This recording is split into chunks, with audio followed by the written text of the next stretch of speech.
Айбанаттар бакчасы Караколдо жайгашкан, абдан чоң, угуп жүрөбүз. Мен да өмүрүмдө бул жака келе элекмин, биринчи жолу кирип атам. Микрофонуңузга сыйлап койду. Gel.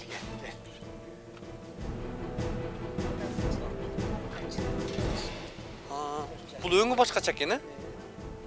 Бул эмне кылып атат азыр?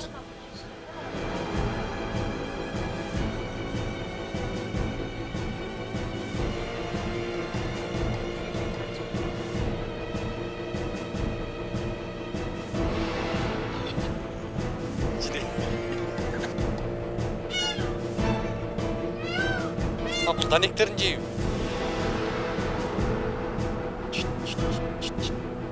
Эмне үчүн ошону өнүктүрөм деген адамдарга силер бербейсиңер аны? Эмне үчүн мамлекеттен акча кетиресиңер ага? Өнүктүрөм деген адамдарга бергенбиз да.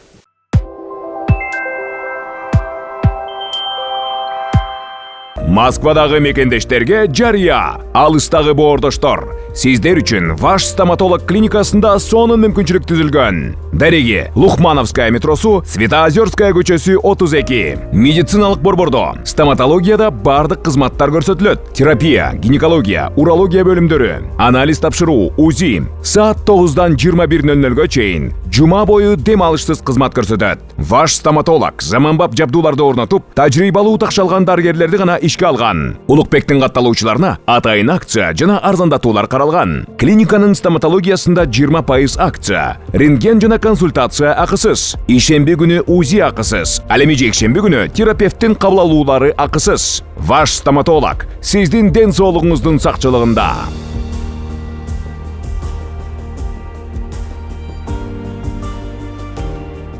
Урматтуу мекендештер, Москвадан Кыргызстанга жүк ташыган ишенимдүү ишкерди сунуштайбыз. Ишкердин аты жөнү Зайырбек Маматкаримов. 12 жылдан бери профессионал иш алып барган командасы аманатка кыянаттык кылышпайт. Жүктү Москванын бардык жеринен алып кете алат. Алган жүктү Кыргызстандын бардык облустарына аман эсен жеткирүүгө кепилдик берет. Кыргызстанга жумасына 2 машина жиберилет. Жүк баасы көлөмүнө жараша ыңгайлуу баада 500 рубльдан өйдө бааланат. Дареги Нижегородское метросу, Перовское шоссе 9, строение 7. Байланыш телефондор +7 926 788 70 70 0704 70 70 21. Саламатсыздар, урматтуу көрөрмандар. Биз азыр Каракол шаарындабыз. Каракол шаары жаштардын шаары дегендей, мындай жаштар үчүн абдан ыңгайлуу шаар болуп Кыргызстанга белгилүү. Бирок биз азыр бүгүн дагы бир өзгөчө жагы Караколдо, Кыргызстанда жападан жалгыз десек болот. Бул Айбанаттар бакчасы Караколдо жайгашкан, абдан чоң, угуп жүрөбүз. Мен да өмүрүмдө бул жака келе элекмин, биринчи жолу кирип атам. Азыр көрүп ичинде эмне жаныбарлар бар, шарттар кандай, инфраструктурасы кандай, ошол эле учурда эмне көйгөйлөрү бар, кайсыл жактары мындай бир оңдоп түзөөгө муктаж. Мына ушул жагдайлар боюнча сиздерге азыр алдында маалымат алып кенен тааныштырып, кимде ким көргөн эмес болсо, көрө элек болсо, келем деп жүргөндөр болсо, бир катар тааныштырабыз. Өзүңүздөр дагы кийин келгенге жакшы болот. Чү дегенде эле бул жерден баштайлы. Мына бул жери кассасы экен. Сиздерге көрсөтүп коелу, 9-дан 7-ге чейин иштейт экен. Баасы чоңдор үчүн 100 сом экен. 5 жашка чейин акысыз экен. Ошол эле учурда 5 жаштан өйдө 11 жашка чейин 70 сом экен. Азыр дагы тактап сурайбыз.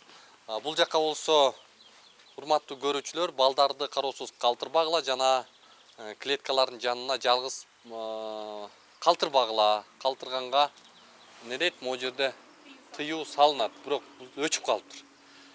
Бул акыбал ушул жерде Советтер Союзундан бери өзгөртүлбөгөнү көрүнүп турат да, мындай.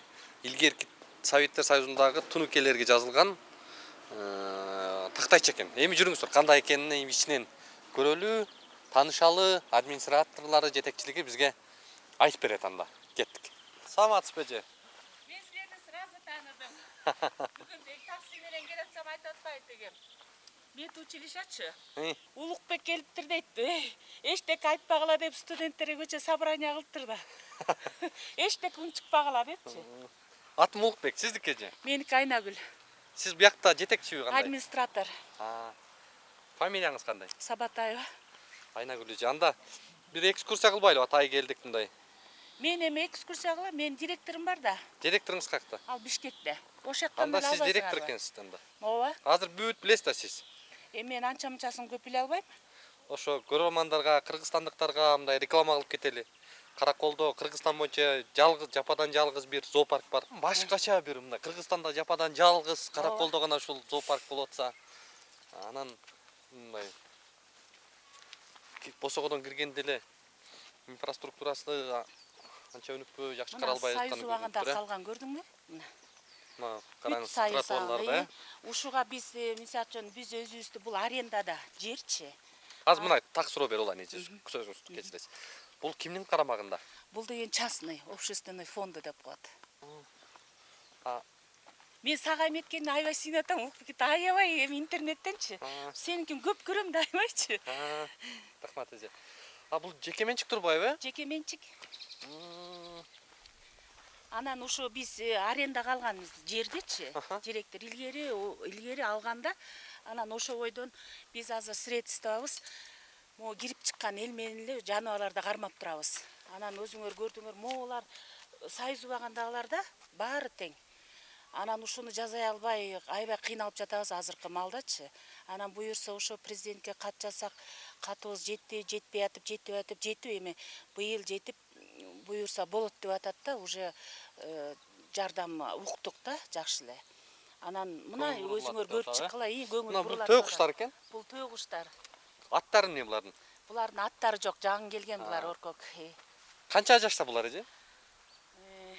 Муреки 2,5 жаш, тиги 3-4 жаш. Мындай жарандар тамак берип үйрөтүп койгом. Жок, анчалык жакын жолошпойт. Чокуп алат депчи. Чокуп алат да колунда чиштеп алышы мүмкүн. Тамак ашты кандай кылып каржылайт? Тамак ашты директорубуз сүрдүрүп, ар жак бер жактан сүрүштүрүп антиминтип алып келет. Анан могу кирип чыккан эл менен ошонто Өлүп калган жандыктарды бересиздерби кандай? Биз жана убойныйдан ошол жактан эттерди ошол жактан алып келебиз. Ошол жактан алып келет, аякта текшерилген эттер да. Ошол жактан алып келип ошол жактан беребиз.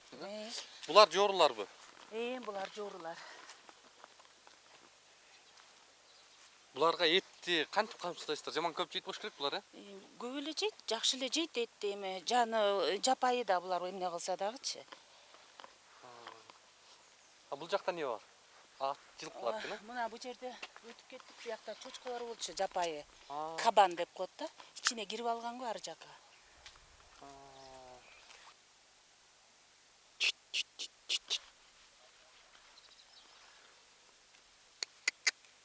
Ошо жаз камал булар түлөйт эмелеричи, жүндөрү. Булар кызганчаага окшойт, мындай ачуулуу окшойт, Булар тууса жанына жолотпойт. Эмесинин баласынын жанына жолотпойт.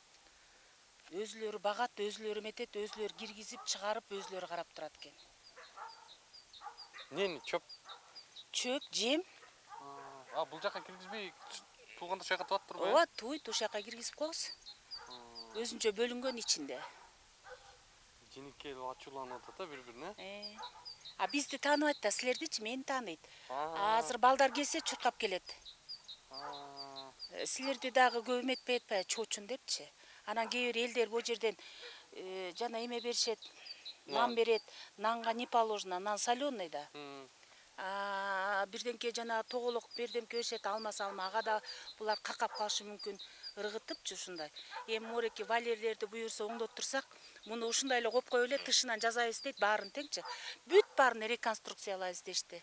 Буюрса тетиги эмеге чейин. Бул жашоо чөлкөмгө да ыңгайлуу жер экен да Каракол, Каракол, ошон үчүн бул жаныбарларга да ылайыктуу да, бул жерчи. Мисалы үчүн муну көчүрүп кеткен күнү дагы бул жаныбарлар башка жактан өлүп калат. Бишкек адаптация боло албай, адаптация боло албайт аяктан. Уже канчадан бери бул көнүп калды.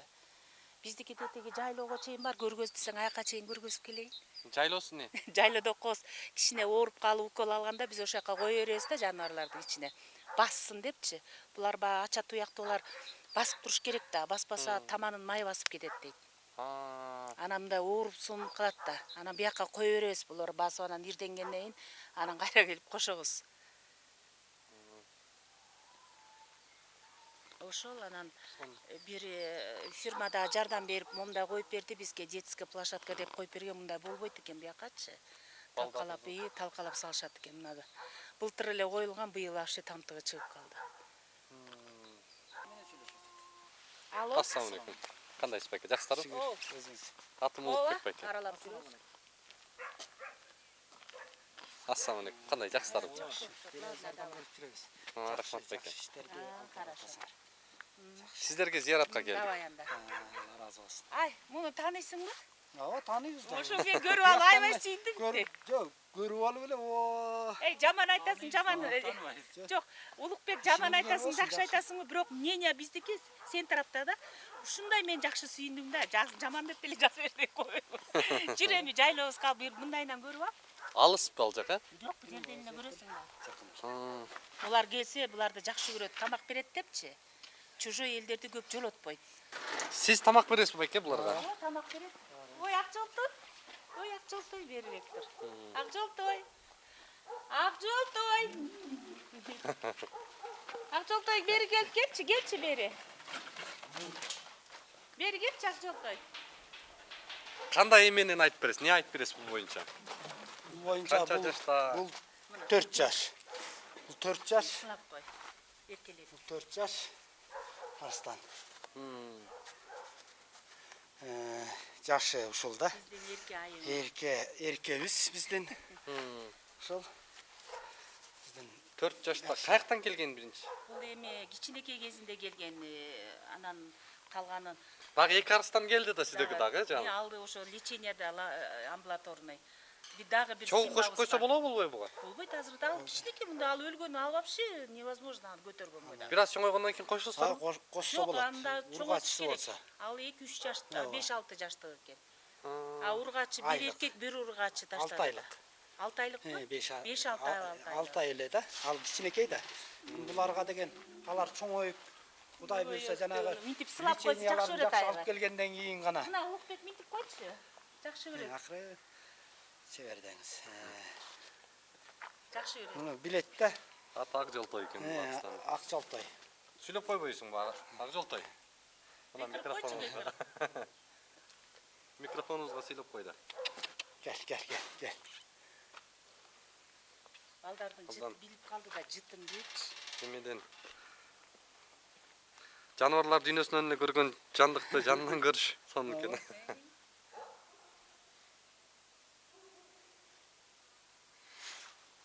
Кийинкисине кезек кеттик. Бияна чык, бияна. Биягынан ба? Акыр немеңе дайыр болбадыбы? Макул. Жакшы тур. Акжолтой. Мына урматтуу көрөрмандар, жападан жалгыз ушул Караколдо мына ушундай дүйнөнүн чар тарабындагы жандыктардын баары ушул жерде экен. Мына арыстан ойноп атат, сонун. Көрчүлөр болсо ошо Караколго келсеңиздер, жанынан көрөсүздөр. Хорошо, давай. Бул жакта болсо аюу экен. Аты эмне бул аюунун? Акташ белек? Канча жашта бул? 4. Акташ бул. Тамак бергенде сиздер киресиздерби ичине? Кантип бересиздер? Биягын ачат.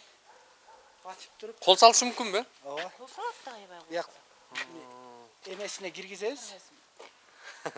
Көрбөйлү ичине. Бутун кара, бутун коюп алган.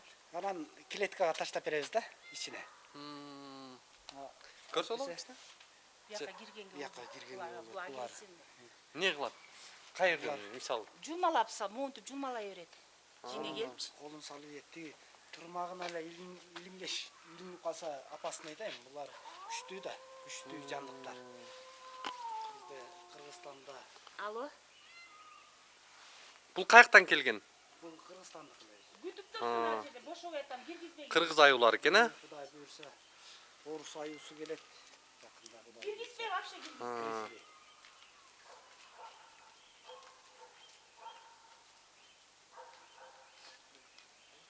Бул. Буягынан муну бүтүрүп. Бул жагына дагы бирөө бар турбайбы? Экөө окшош эле. Бул өңү башкача экен, а? Бул эмне кылып атат азыр? Киши келгенде ушинтип эркелейт. Эркелеп ойнойт да. Сиздерди тааныйт? Тааныйт. Тамак бер деп эмеси да. Сурап атат да тамак, а?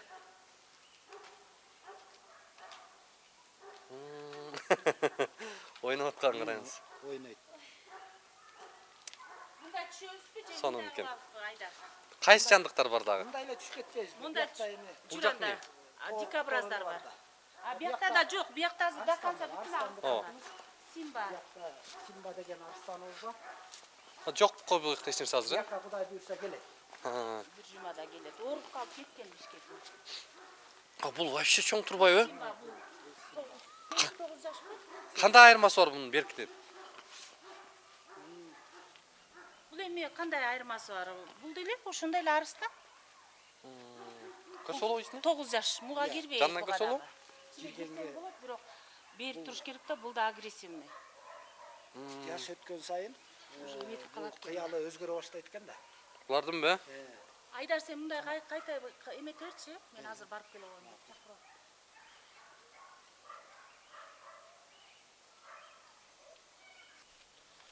Кышкысын кандай болот? Суукта üşüбөйбү? Мунун ичинде отоплениясы бар. Өзүнүн мунун ичине жатат да. Ичинде. Бияка чыгып тамак жейт. Бияка чыгып тамак жейт. Бияка атап эмеси бар. Обогреватель. Ошонусу менен тамак жейт. Ооруп атканда кандай кыласыздар буларды? Ооруп атканда буларды ветеринарды чакырабыз. Ветеринар бар. Ветеринар эметип, ветеринарларга кабарлайбыз да. Бул эчкилер, булар Булар булактарды карап бизтеки. булактар, эчкилер булар. Эркектери Канча булар көп экен, э? көп. Эркектердин өзүнчө, ар жакта ургачылардын өзүнчө бөлүп койгон. Неге? Эми баары чогуу жүргөндө бири-бири менен сүйлөшөт да, тиги ургачыларын сүзгүлөп коет. Эркектер көбүрөөк болуп атпайбы? Ошон үчүн бери карай баягы тууп чоңойгондо Карышкырлар экен бе? биякта карышкырлар. Бул жагы эмне бар? Биякта үкү бар. Үкү гана. Мынакей мында. Клеткада, аркы клеткада турат.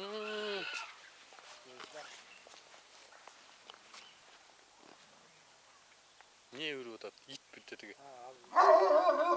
Охрана. Карышкырларды көрөлү. Булар да тиешет болуш керек адамга, э? Же тик коркобу? Эми булар да кол салуучу айвандар да. Булар да опасный. Тамак аш канча жейт булар күнүнө? Күнүнө 2 койдон жейт.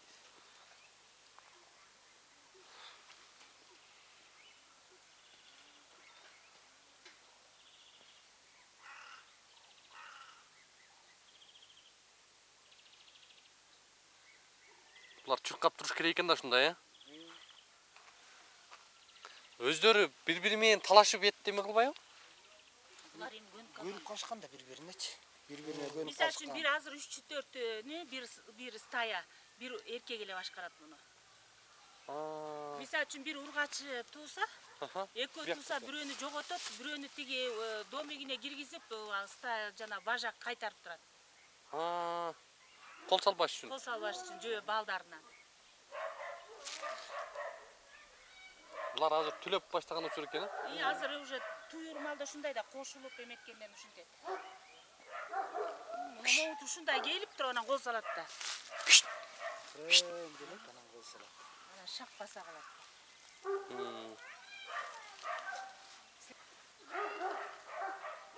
Буларга чоочун болуп уже. Үймөлөктөшүп калды, көрдүңбү Улукбек? Мындан бирөө эле кол салса бүттү да. Калганы Сүйрөп турбайт да, сүйрөп кетет. Сиздерге мындай тийишкен учурлар болобу? Жок, бизде эми тишкен үчүн. Коопсуздук карайсыздар да өзүңүздөр, э? Мындай да, эки бала шыпырып турса, эки бала карап турат.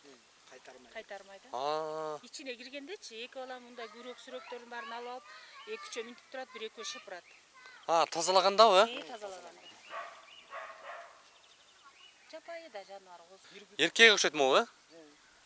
Эркеги чоңураак. Чоң. Тетиги мына могу. Тигине бажак таштын үстүнө. Таштын үстүндө турбайбы, тетиги сары. Беркиби, э? Тетиги мына уян үстүндө мына. Көрдүңүзбү? Могу сарысы, э? Сары. Жана келген ушул да? Балдарга жардам бере берейин. Эже. Бул бассейн аккуу. Аккулар экен, э?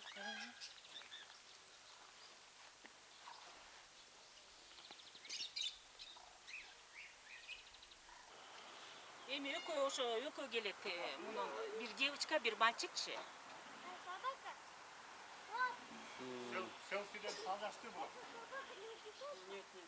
Элден качма.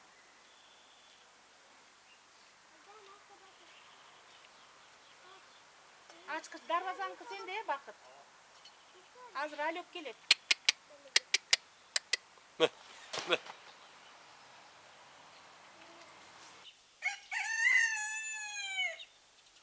Бакыт! Çıkıp ketse karmaş kıyım bunu. Kaçattı. Кайра жабасың да,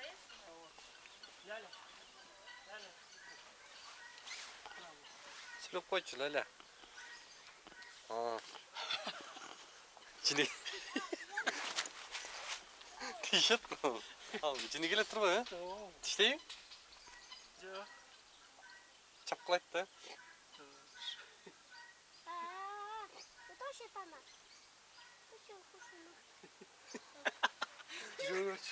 Direkt şirat kalın bunlar oğuzun açıp. Tişi kişilikinde öyle kılıklar bu. Ha bu daneklerin ceyi. Dayneklerini olmamız biraz Türkçe. Kulunço dayneklerini yiyip de. Yok tamam.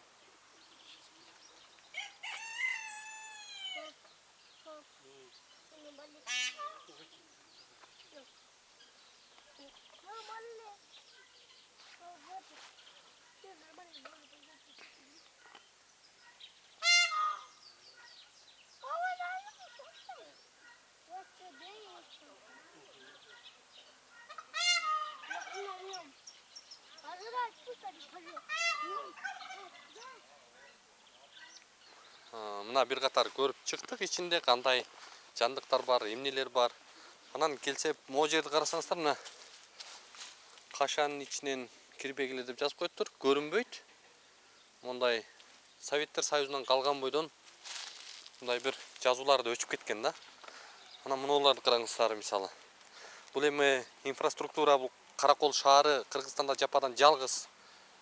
Ушундай зоопарк болуп атса, биздин ушул шаар мэриясы, ушул өкмөт, жергиликтүү бийлик көңүл буруп жардам берсе кандай болот эле да? Мына буларды караңыздар. Историялар илине турган ошол жандыктардын аты жөнү, канча жашта, эмне жандыктар бар, баарын ушул жерден келип көрүп, анан жарандар мындай бир экскурсия кылса боло турган жер да. Бирок өзүңүздөр көргөндөй мондай акыбал. Кыргызстанда бир эле ушул жерде бар экен. Анан эми башка кыргызстандыктарга мейли, чет элден келген жарандар болсо кандай акыбалда калат муну көрүпчү. Мына бул жактарды караңыздар, мисалы. Жаныбарлар паркына кирдик, көрдүк. Сиздерге дагы тааныштырып акыбалды көрсөттүк. Бирок чын-чынына келгенде бул жаныбарлар паркы Кыргызстанда жападан жалгыз. Анан мунун ээси бүгүнкү күндө биздин угушубузча азыр ушул Каракол шаарынын мэриясына карайт экен. Эми жаныбарлар чынын айтканда жаныбар болгондугу үчүн эле, мындай тили болбогондугу үчүн эле айта албай жаткандай сезилди. Кыргызда сөз бар го, жана мышык ыйлаган акыбал деп. Мен адам катары абдан ыйлагым келип, зээним кейди, анткени ушундай Кыргызстандагы жападан жалгыз парк болуп атса, анан жагдайга Каракол шаарынын мэриясы кандай реакция кылыш керек эле, муну кантип чечет, бул жагдайдан чыгуу жолдору кандай? Биз азыр Каракол шаарынын мэриясына барып, мэрге ушул суроолорду берип, чоо жайын алалы, жүрүңүздөр. Жаныбарлар паркынын чоо жайын, ошонун акыбалын азыр Каракол шаарынын мэриясына келип айткан атабыз. Бул мэриянын карамагындагы ошол жаныбарлар паркы акыбалы кандай экендигин, кантип качан бул жагдайды жөнгө салышат, анда өздөрүнүн оозунан сурайлычы, жүрүңүздөр. Атыбыз Улукбек, Бишкек шаарынан келдик. Ооба. Кошпу? Кошоду.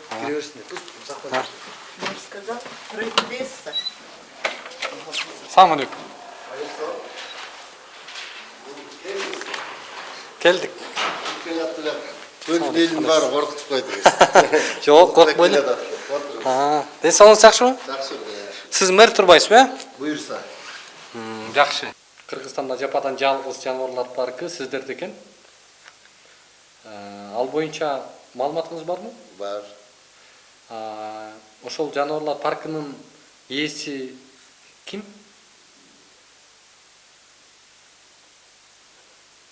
Ээси мэрия. Мэриянын карамагындагы парк боло, Бул мындай. Парк негизи өзү бул жаныбарлар паркы бул мэрияга караштуу болчу башынан эле. Биздин баланста до сих пор. Муну деген 49 жылга ушул неме Германиялык НАБУ деген организацияга берген. Ушу Центр защиты животных деп. Анан алар ал жерде камсыздаппай учурунда эми оор заман болгон учурларда ушу мэрия камсыздай албай алган экен да. Анан өткөзүп бериптир. Андан кийин ал жерде НАБУ содержать этип жүрүп, бир учур келгенде НАБУ содержать эте албайбыз деп биздин немеге НАБУнун вид деятельностуна именно реабилитационный центрлар туура келет, бирок зоопарктар туура келбейт деп муну кайра немеге Бугойне деген организацияга өткөзүп берип коюптур да. Бүгүнкү күнгө чейин зоопарк немени жаныбарлар паркын Бугойне деген коомдук уюм каржылап өздөрү камсыздап келишет. ээси мэрия. Ээси мэрия. Акыркы жолу качан баргансыз? Акыркы жолу качан бардым? Где-то бир 3 ай мурун бардым го дейм. Акыбалга ыраазысызбы? Ахвалга нааразымын. Эмнелерден ыраазысыз? Эми ушу жаныбарлардын деги эле мисалы үчүн булардын содержаниясына биринчи антисанитария бар, тротуар ичиндеги инфраструктура талкаланган. Бул боюнча азыр бир маселе бар, биз азыр сүйлөшүп атабыз. Мен көчө жакында Салтанат эже менен да сүйлөштүм, ошол Бугойне коомдук бирикмесинин жетекчиси. Жакында эле жанакы Арстандын 2 баласын алды го. Ушул жерге таштап кеттир деп кабыл алышып реабилитационный центрге алып кетти. Ал эже менен да сүйлөштүм. Азыр бизде чоң долбоор ишке ашууда. Каракол точка роста деген. Каракол өнүгүү чеки, өнүгүү борбору деген. Былтыр 2 миллиард сомдук долбоор, ошонун алкагында былтыр бир топ жумуштар жасалган. 620 миллион сомго, быйыл да 1 миллиард 380 миллион сом бөлүнүп атат. Ошол паркка? Жок, Караколго. Көп проектлер бар, анын ичинде Пушкин парк бар, жолдор бар, башка спорт комплекстер, анан зоопаркка анын ичинен 50 миллион каралган да. Анан азыр биз бул жерде кайрадан баягы учурунда немеге өткөзүп беришкен да, на содержание 49 жылга берген. Анан Бугойненин колунда азыр. Анан бул жерде биз кандайдыр бир жолун таап, алар менен кеңешип, чечип туруп, биз ошол акчаны салышыбыз керек да. Бул жерде зоопарк өзүңүз айткандай Кыргызстанда жалгыз зоопарк болгондон кийин биз бир иретке келтирели деп атабыз да. Себеби Оштогу зоопарктагы, Бишкектеги жана Фламингонун зоопаркында дагы жаныбарлар баягы туура эмес шартта кармалат да. Анткени бир жерде контейнер Парктардын тили жок экен. Тили болгондо айтып бермек бизгечи. Эгер ал шаардын карамагында турган парк болсо, жападан жалгыз болсо, инфраструктурасынын акыбалын эми өзүңүз сүрөттөп бердиңиз, аны айтпай эле коелу. Бирок сиздер ошого акча салалы деп атасыздар да. Буюрса, быйыл. Менде суроо да мындай. Эмне үчүн ошону өнүктүрөм деген адамдарга силер бербейсиңер аны? Эмне үчүн мамлекеттен акча кетиресиңер ага? Өнүктүрөм деген адамдарга бергенбиз да. Жок, дагы да жарыяласаңар, балким шарты бар, ушул жаныбарларга жакшылык кылайын деген акчасы бар, мындай бир инвесторлор келип өнүктүрсө, бул туризмди тартат, инфраструктура. Каракол былтыркы жылы кандай деп жарыяланды эле? Каракол КМШ өлкөлөрдүн маданий борбору. Президент жарыялаган. Келип ачкан. Эми ошол маданий борборго ылайыктуу акыбалга алып келбейсиздерби? Бул жерде мындай Улукбек мырза. Эми баягы эмнеге кылбайсыңар деген айтыш жеңил экен. Бирок ал жердин проектиси дагы бар. Ошол ким Бугойненин жетекчиси Салтанат эже таман тешилгичекте чуркап жүрөт проектисин көтөрүп. Мына, пожалуйста, кел инвестиция кыл.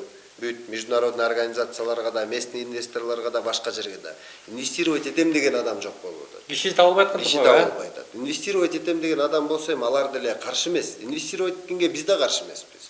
Караколдо мына шаар тургундары калпайттырбайт болуш керек. Акыркы 2 жылда абдан чоң өзгөрүүлөр Мисалы адамдар келиши мүмкүн. Сиздер бир жарыяладыңыздарбы ошону? Биз жарыялай албайбыз азыр. Неге? Анткени мен Сиздер болуп айтпадым. атпайсыздарбы? Ээси биз, бирок ал 49 жылга берилген. Бүгүнкү күндө фактически де юра биз болгону менен де факто башка адам болуп атат да. Бул эне бүгүнкү күндө ээси болуп турат. Анткени 49 жылга на содержание берип койгон. 49 жыл ошондой туруп калса не кыласыңар? 49 жыл эми андай турбайт, потому что мен сизге айтып атпайм. Азыр 50 миллион бөлөт экен. каражат бөлүнүп атат. Биз булар менен сүйлөшүүгө барабыз. Биз деген биздин көздөгөн максатыбыз эмне? Бул жаныбарларда зоопаркты жаап салып, жаныбарларды кое бербейин десең, бул жаныбарлар эртең кырылып калат. Анткени булар баары тең даяр тамакты жеп, ошол жерде зоопарктын ичинде содержаться көнүп алышты. Булар баягы жапай природада жашап кетпейт. Бишкекте мисалы үчүн Фламингонун жанында Ошто мен айтып кетпедим. Ал жерде дагы абдан начар акыбалда кармалып жатат. Контейнерде, бир жерде мисалы үчүн тыгылып жаткандар бар. Биздин максатыбыз, биз проекттин жазганда ушул жерде полный реконструкция жасап, жакшынакай кылып жасап туруп, кайрадан баланска алып бизге жакшынакай кылып жасап туруп, ошол жерге бүт Кыргызстанда жаныбарларды чогултуп келип, анан ушул жер жана сиз айткандай бир туристический бир привлекательный зона болуп калсын деп азыр проект жүргүзүп бартабыз да. Эгерде мисалы үчүн ал бизге өтүп, биз жана салган акчабызды биздин максат ойлогон ой максатыбызга ишке ашса, ал салган акчабызды биз 1 жыл, 1,5-2 жыл деле чыгарып алабыз. Ошону айтып атпайбызбы? Эмне ошол каражат шаарга түштү, бул жаман болот. Биз ошону көздөп баратабыз азыр эми. Потому что буга чейин андай мүмкүнчүлүк болгон эмес. Мен айтып атпайм, учурунда даже ошонун тамагын таап бере албай калып берип салышкан да, набугачы. Азыр 49 жылга бирөөлөр чыкса, мисалы, урматтуу мэр, сен 50 миллионду не кыласың? Жөн эле кой, аны шаардын башка жагын иштет. Мен мына даярмын. Мен даярмын. Ошону проекттин сонун кылып, жакшынакай Кыргызстандын кымышы өлкөлөрүнүн маданий борборуна татыктуу бир шарт түзөйүн. Каракол шаарында Кыргызстан боюнча жалгыз болуп атса. Демек биз буга жакшы шарт түзүп, мен мисалы үчүн ошол мектеп окуучулары үчүн акысыз эле кылып таштайын. Социалдык мүмкүнчүлүгү аздарга жеңилдиктерди кылып таштайын. Анан мончадан кылып каражатты өзүм сарптап, өзүм кириштирейин дагы оңдойн деген адамдарга берсеңер болбойбу? Болот. Эмне үчүн объявить етпей атасыздар анда? Мен айтып атпайм сизге, мыйзам. Мен таң калып атам да, 50 миллион сиздер короткуча даяр кишилер кантип жок бuyakta? Биз аны ал объявить этип толтура жолу болгон. Демек, караколдо мен оңой, мен түзөтөм, мен ушуну жөнгө салам деген киши болсо берип алып бере аласыздарбы? Алып беребиз, эмнеге алып? Мына урматтуу Каракол шаарынын тургундары, Ысык көлдүн жашоочулары, сиздерде мына Кыргызстан боюнча бир гана жаныбарлар паркын жөнгө салам десеңиздер, мына эшик ачык экен, мэр өзү бола берип атасыз да. Ооба, бул жерде мындай. Бизде да катталуучуларыбыз көп, не только бул Ысык көл, Кыргызстан 7 дубанынан чет элдеги кыргызстандыктар. Мен сизге дагы бир жолу белгилеп айтып кетейин, эми ал мындай да бул эненин карамагында турат азыр. Эгерде инвестиция кылам, мен ушуну момундай проекти менен жакшыртат элем деген адам болсо, келсе, биз сүйлөшүү жолу менен чечебиз. Эми кеңешип кескен бармак оорубайт, чечилбеген маселе жок.